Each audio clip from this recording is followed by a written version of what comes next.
দুপুর বন্ধুরা, আপনারা নিশ্চয়ই এই শীতে পিঠে পায়েস খাচ্ছেন।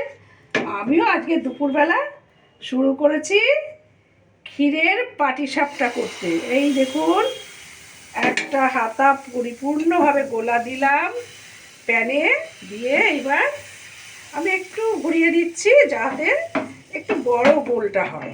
হ্যাঁ, তবে আমার বাঁ হাতটা ভাঙা তো, তাই খুব একটা সুবিধা করতে পারছি না। তা হোক, আমি চেষ্টা করে যাচ্ছি, আপনারা দেখতে থাকুন। এই গোলাটা তো ময়দা যেমন করে সবাই আর কি, ময়দা, চালের গুঁড়ো এই সব দিয়ে করেছি, একটু সুজিও দিয়েছি। আর এই যে এটা দেখছেন, এটা দিয়েছি দুধ।